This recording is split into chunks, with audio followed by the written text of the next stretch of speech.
My name is Jake Miller, and I'm 20 years old. I'm a sophomore at a mid-sized college in Ohio, studying communications. I've always been a pretty regular guy. Go to class, hang out with a small group of friends, nothing special. But what happened last year with my roommate, Trevor, still haunts me. I didn't know Trevor that well. He was quiet, kept to himself mostly, and never really got involved in the typical college stuff like parties or clubs. He was the type of guy you barely noticed, even though we shared a dorm. We weren't close, but we got along fine. We had the usual, hey, what's up?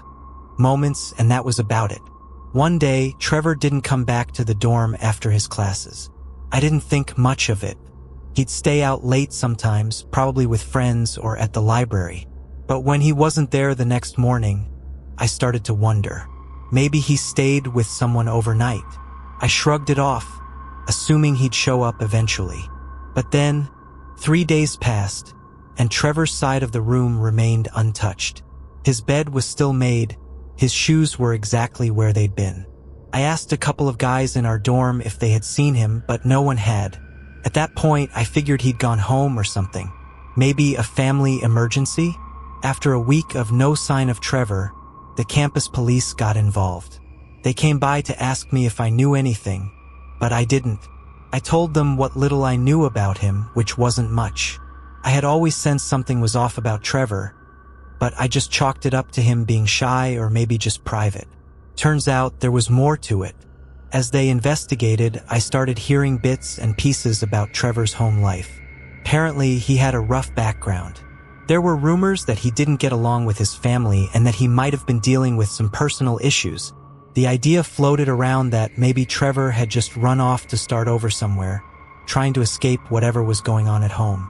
It made sense, I guess. But something about it didn't sit right with me.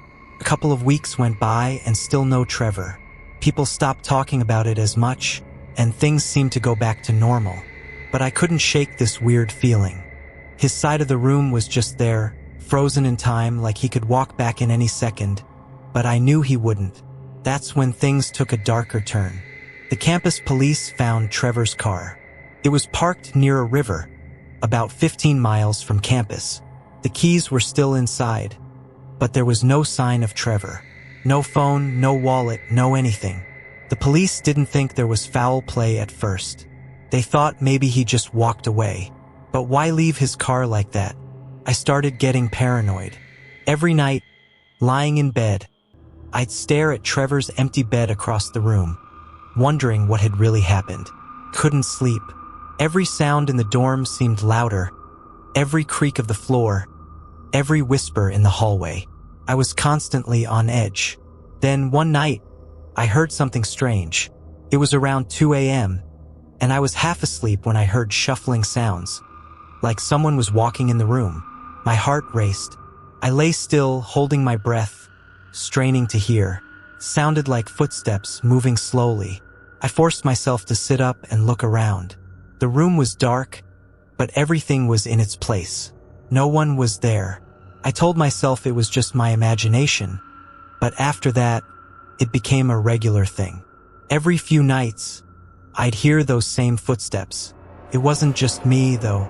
A couple of my friends who had stayed over in my dorm noticed it too. I didn't tell them about Trevor.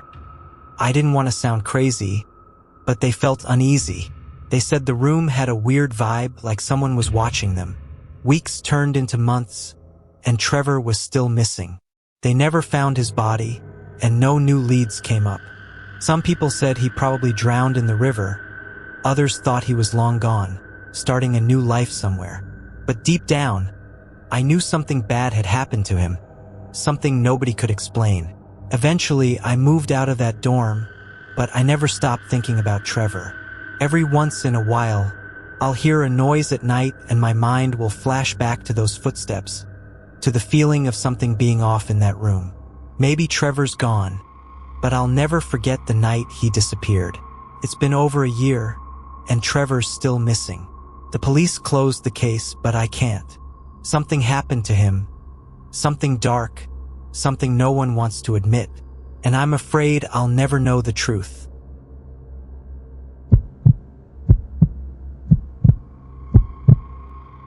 My name is Sarah. I'm 22, and I'm a senior at a university in Oregon. I live in a small dorm on campus, nothing fancy, but it's quiet and close to my classes. I've always felt safe here. That is, until a few months ago when everything started to change. It began with a text message from an unknown number. I remember it clearly because it was so random. "Hey, how was your class today?" I thought it was just a wrong number or some kind of prank. I didn't reply, but a few hours later, another message popped up. "You looked good in that red sweater today." That's when I started to feel uneasy. I had worn a red sweater that day, but still, I convinced myself it was just a coincidence. Maybe someone from class was messing with me. I didn't think much of it, hoping it would stop if I just ignored it. But it didn't stop. Over the next few weeks, the messages kept coming, each one more personal than the last. They mentioned the exact times I left my dorm, what I ate in the cafeteria, where I sat during lectures. Whoever it was, they were watching me. I'd scan the crowds around me whenever I got one of those texts, but no one seemed out of the ordinary. It was like they were invisible. I decided to report it to campus security. I told them about the texts, the strange feeling I had that someone was following me.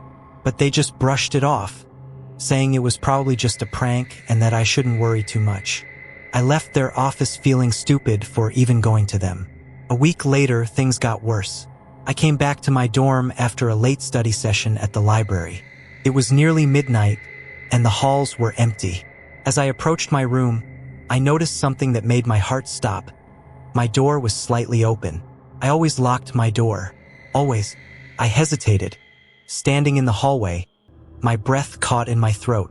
I pushed the door open slowly, the creak of the hinges echoing in the quiet. Everything looked normal. My bed was made, my desk was untouched, my clothes still folded. But I couldn't shake the feeling that someone had been there. I checked the bathroom, under the bed, inside the closet, nothing. I even convinced myself I must have forgotten to lock it, though deep down, I knew I hadn't. That night, I barely slept.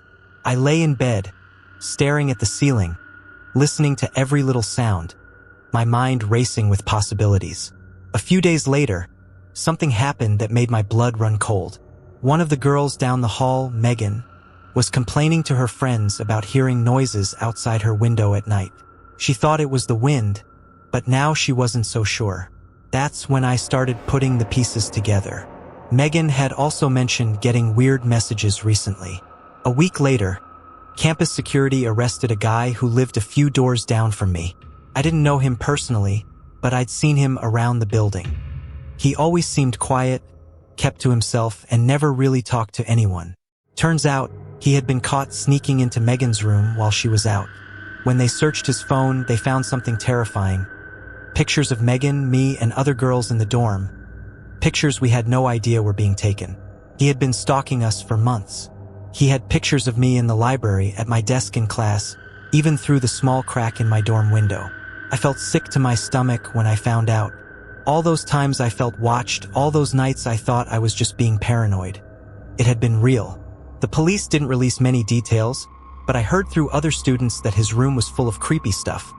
Trophies he'd taken from the girls' rooms, notes about our daily routines, even a notebook where he detailed what he planned to do next.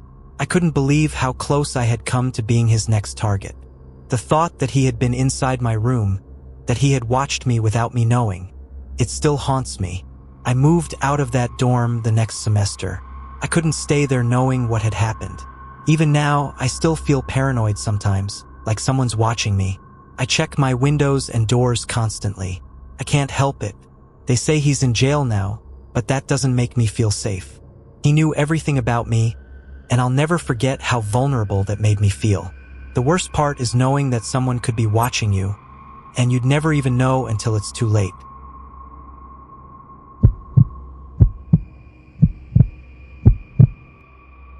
My name is Megan, and I'm 20 years old. I'm a junior at a university in Pennsylvania, majoring in psychology.